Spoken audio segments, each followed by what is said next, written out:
SCP Երևի շատ լսած կլինեք այս լաբորատորիայի մասին, բայց ինչ գիտեք նրա օբյեկտների մասին։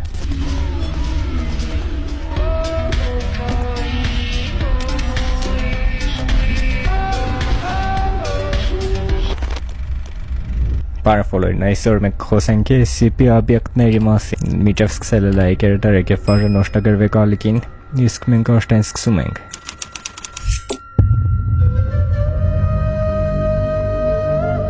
Առաջի օբյեկտը, որից որ կուսենեն սկսենք։ Օբյեկտ SCP-173, օբյեկտը կլասը Euclid, կալանկի հատուկ պայմաններ։ SCP-173-ը պետք է միշտ պահվի փակ կոնտեյների մեջ։ Երբ անձնակազմը մտնում է SCP-173-ի կոնտեյներ, նրանց հետ պետք է մտնի առնվազն 3 մարդ, եւ դուռը պետք է անմիջապես նրանց հետևից փակվի։ Երկու անձը պետք է պահպանի SCP-173-ի հետ անմիջական տեսողական կապ, մինչև բոլոր անձնակազմը կվերջացնի իրենց գործերը եւ կլկեն կոնտեյները եւ դուռը կփակվի։ Նկարագրություն Բերվել է 15-րդ զոնա 1993 թվականին։ Ծագումը դեռևս անհայտ է, կառուցված է բետոնից եւ արմատուրից կրեյլոն ներկի հետքերով։ SCP-173-ը կենտանի է եւ չափազանց վտանգավոր։ Այն չի կարող շարժվել տեսողական դաշտում գտնվելու դեպքում։ SCP-173-ի հետ աշխատելու ժամանակ ոչ մի դեպքում չպետք է խախտվի տեսողական կապը։ Կոնտեյներ մտնելու համար նշանակված անձնակազմին հրահանգված է